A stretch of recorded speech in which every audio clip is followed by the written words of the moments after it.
Hey, I'm Digitrailz, and it's time for me to share some more thoughts on 1.17 so far. Last time I shared it up to 20W51A, but now it's time for me to share some more thoughts. Let's dive on in. So, right now, I'm doing this as of 21W14A, so it's been about 4 months since we've last reviewed what's in 1.17. I'm not going to go too deep into cave generation, mostly to the fact that it's not completely done, but I am going to say I am happy with how it's progressing. I am impressed, and I'm looking forward to how it is going. But because it's not fully filled with some of the biomes and it isn't fully done, I still want to wait to see how it progresses, and especially since ore generation isn't fully done. So I'm sort of holding off on really playing with it. I've sort of been just playing with the different mechanics of various items into it to see the potential. But let's dive on in and see what the different blocks are, and I'll kind of give you my opinions. First off, let's look at this glitchy boy, the glow squid, probably one of the more controversial guys. I don't mind the glow squid. I'm thinking it's going to be a really cool ambient mob that's going to be inside a cave, which she's now showing up as of this update, or the previous one. He's going to be basically spawning inside of some of the aquifers. He's also going to be spawning in various other biomes, and I think it's going to be a good addition. Could the other mobs have been good additions as well? Yes, but nevertheless, it's going to be a good addition to the various areas. And we're also going to be getting uses from the glow squid, which are things like glow squid ink, which will give us the ability to make glowing item frames, which we can use to illuminate items in there and also illuminate signs, which if we just do you can see that we're still able to see the item. And if I just grab that one is not illuminating as well, but that's because I didn't put a color on there. But you're able to actually illuminate the text inside of signs. But let's move on to the next item, which is glow lichen, which, as you can see here, is glowing. The glow lichen is also a light item, and it actually adds a nice lower light, and it gives us a nice bit of ambience to the cave since it is naturally spawning, which these caves are going to need plenty of ambience to. That's one of the things that I like that they're doing with the caves is they're kind of, it's not just going to be dark like a lot of the caves that we've been in prior in the updates. This one actually is going to make it so it actually feels like there's something in there. It's going to have a little bit of bioluminescence to it, very similar to the glow squid it's going to have, and it's going to kind of give it so that the caves feel like they have some life into them, which they haven't really felt like previously, and we're going to actually be able to look around. Next, we have Azalea. We have azalea bushes, leaves, and there's going to be azalea tree, which I don't have here because I didn't grow it. I don't believe there's a way of growing it at the moment, but I'm not 100% sure on that. I didn't double check. A couple things that I do like about these is, one, with the azalea trees, it helps you find lush caves, which are supposed to be an easier way into the cave system since they're going to be lighter. Onto the blocks themselves, they're really nice blocks. The azalea the flowering azaleas are going to be really nice if you want to have a nice flowery garden. They add a bit of color, and you have the non-flowering ones, just basically the azalea bushes, which are essentially going to be a way of having a lot of greenery wherever you are, no matter the biome. I also like the fact that we have some bushes, so we don't have to try and fudge our way into having some bushes. And that's actually really nice. It means we're going to have some variance to our shapes, and we can actually make some nice gardens. I really do like these because it means a lot of decoration. Similar to the azaleas, we have rooted dirt and hanging roots. I kept these together because they're related. These are going to be underneath the azalea trees, supposedly. These are going to be leading to the lush caves. These are also nice because the rooted dirt kind of gives us some variance to regular dirt, and the roots kind of give us a cool little underground ambience to it. And that's really what it is to it, and it's kind of a nice building block, and I kind of like the underground feel to it. These kind of look like worms, so to speak, and I actually kind of like that. I like worms. I'm weird like that. It's a long story. I don't have much more to say on these other than they look cool, and there'll be interesting ways to build with them. Next, we have moss blocks and moss carpets. These are a nice way of adding color anywhere that you want to go. This includes pretty much it'll look this way no matter what biome you are as of this moment, and moss carpets basically are a carpet version of moss. One of the cool things about this is how it grows.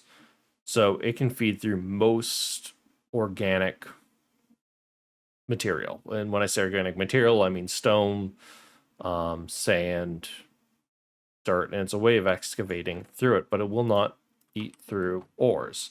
So if I go ahead and I just do this, and we just continue on with that pattern,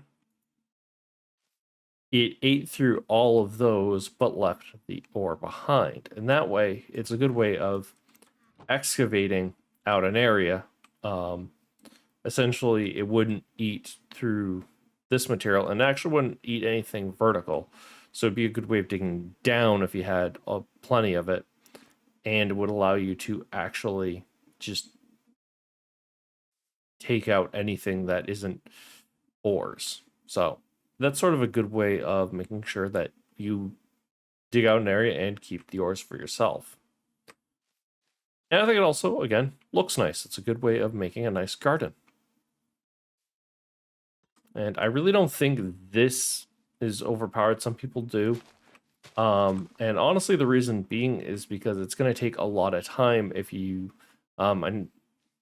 dig down. It's going to take a lot of time to do this because you have to have the right tools to instant mine this. It instant mines with a diamond pick, not diamond pick, a diamond axe, and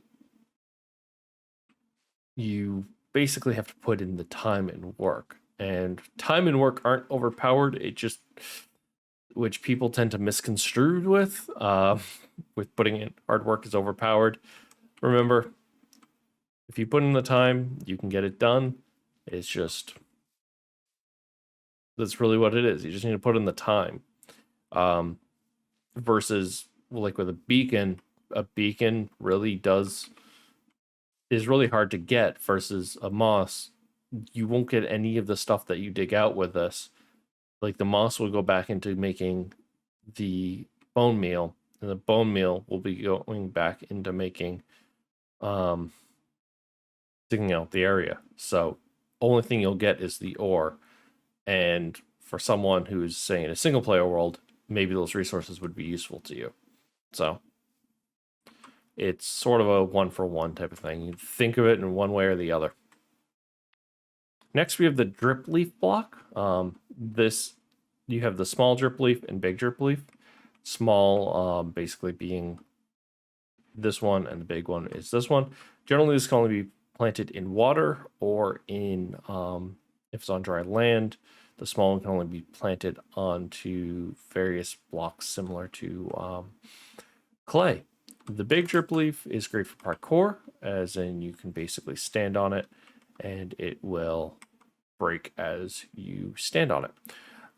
I have one contraption that will actually make parkour maps a little bit harder. If you feel like you want to check that out, I'll put a card up in the corner for that.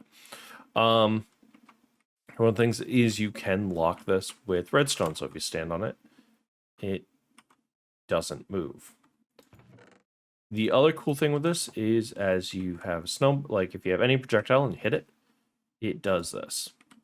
Now, that being said, I kind of like these blocks for parkour maps. I think they'd make some really cool traps, like if you make a bridge out of these.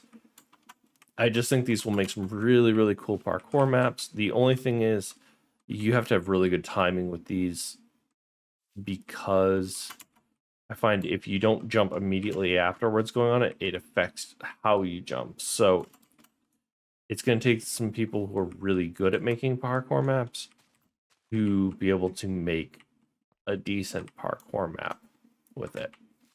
But I'm interested to see what comes out of this. But I really have no complaints about this. One of the benefits is they did fix an issue where you couldn't grow it up by hitting by bone mealing down here, but you still can't grow big Dripleaf when there isn't one up there with bone meal. But I wish they would fix that, but we'll see how it goes. But nevertheless, I think these are cool. I really don't have any complaints about it, and I can't wait to see how parkour maps develop. Quickly moving on to spore blossoms. I think they're cool. I think the particles around them are pretty cool. And I believe they also add a bit of light, which let's turn it to night. Yep. It looks like they add just a smidge of light. I think they're pretty cool, especially because they'll add a little bit of ambience to the caves. And I think they'll be cool for builders. Moving on to the glowberry, same thing. It's a cool food source, and it is also a cool way of adding light without having like an actual block. So you can actually have a cool sort of a area, like a cool plant that will also then add light. So it's almost like having a hitting light in a garden that also then acts as a decoration. So I kind of like that they're adding this type of feature. And also it's a food source. So food, light, it's multifunctional. I like multifunctional items.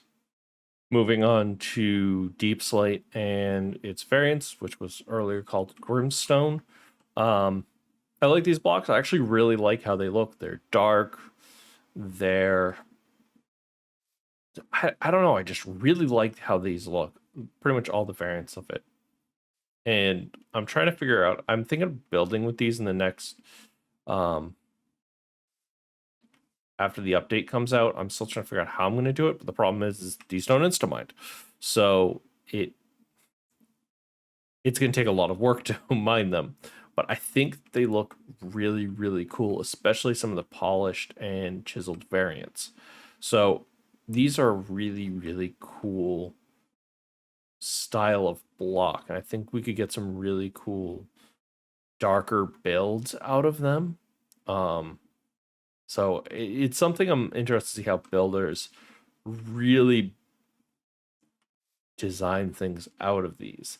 Similar to the smooth basalt that is now also added. It gives us sort of a more of like an in-between state with these. We now have essentially a full gradient with the various colors. Or if you do like a distance build, if you do distance building like this, you can add all those variants. I don't plan on doing full distance building like that where you get the gradients. I'm more of like close up building, but I'm not at that level yet. But I do like building with these, and I sort of like having the patterns, and I'm looking forward to some of the ideas that I may come up with. Moving on to the new ore designs, and I'm actually sort of happy they did the new ore designs. I've been playing this game for a long time on and off. And even though all the ores looked the same, that was cool in a way, but it actually kind of adds a fresh change for one. But it also does make it easier to see which ore it is at a glance once we all get used to it. So that is something that's kind of nice. It makes it sort of unique. And the thing is, texture packs have been doing this for a long time. And so have mods. They've all been making these different for a long time. And it makes it easier so that we can kind of see them at a glance. And the fact that copper has the oxidation in there, and it also hints at the fact that copper oxidizes, is really cool. And I'm kind of okay with the fact that they kept diamond the same, well, slightly the same. They changed it up just a smidge, but because that was the iconic one. But yeah, no, I'm fine with it, and I like that they made the deep slate variant. The thing is, though, coal, copper, and emerald do not have naturally spawning deep slate variants, but they kept. I'm liking that they kept the deep slate variants in the game, so that map makers could actually still use them, or data pack makers could use them as well. And that's something that's cool. So if you want to put in your data pack that coal is also generates in the deep slate areas, that's a good thing. So it doesn't just look out of place. But these are really cool. And we'll move on to how these break up now after we get to the guy that's bleeding at us. Moving on to goats. And there's a reason why he has a roof. Let's pop into there with him.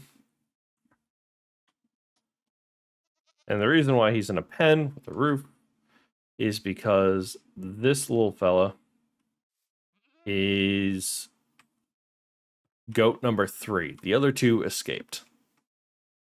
First it was layer 1, layer 2, layer 3. They all jumped over it, and then I had to put a roof over it because they literally all escaped. I'm interested to see what they do with goats. I know in Bedrock they give off mutton, and they give horns after they hit a tree. Right now in Java, they don't have anything. So I like the fact that they give off that stuff, so it's another good way of getting meat, and it's a good way of getting the horns, even though I don't believe horns really do anything at the moment. Though they may end up being a wild hunt item because it does take a bit of work to contain them, as you can see. So they may actually be a reason to have an actual barn, which is kind of cool because these guys, like foxes, are escape artists. But I figured I would show that off. And I do like the fact that I know in Bedrock, when they lose a horn, they actually lose a horn in the model, which is pretty cool. Let's move on to the last but not least item. Last but not least, they introduced basically raw copper, raw iron, and raw gold, or as I'm calling raw ore, which I think is genius. Because we have the deep slate variants of the various blocks, having raw ore is genius and actually makes complete and utter sense. Considering we have diamond, redstone, lapis lazuli, emerald, and coal.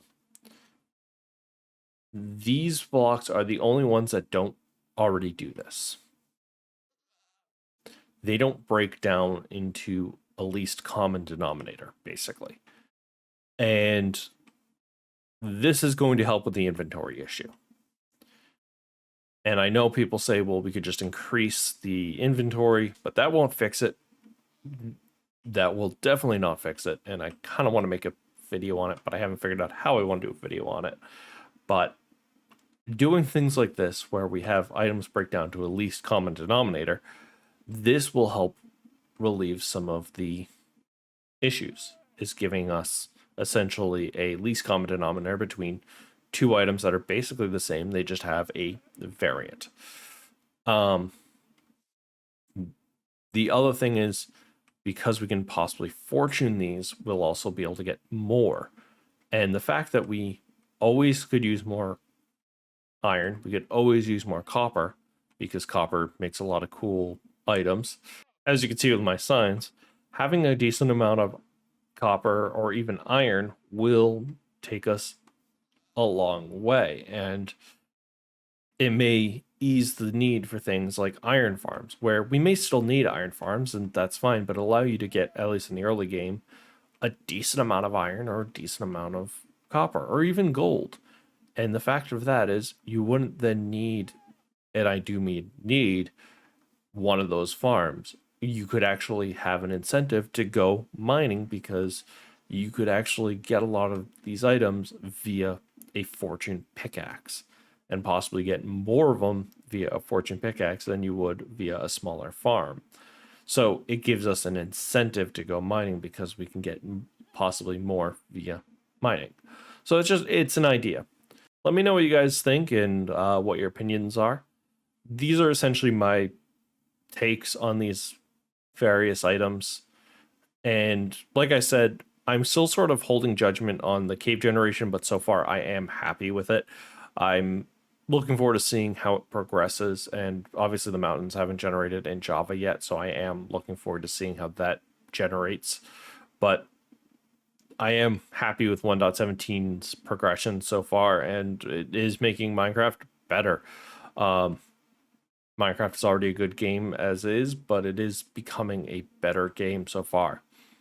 But I'm looking forward to seeing how this game progresses, and I'm hoping to see what you guys think so far as well. Anyways, I'm Digitrailz. If you like this video, go ahead and hit the like button. If you want to see more videos like this, go ahead and subscribe. And remember, when you're on the Digitrailz, watch out for digital bears. See you guys next time.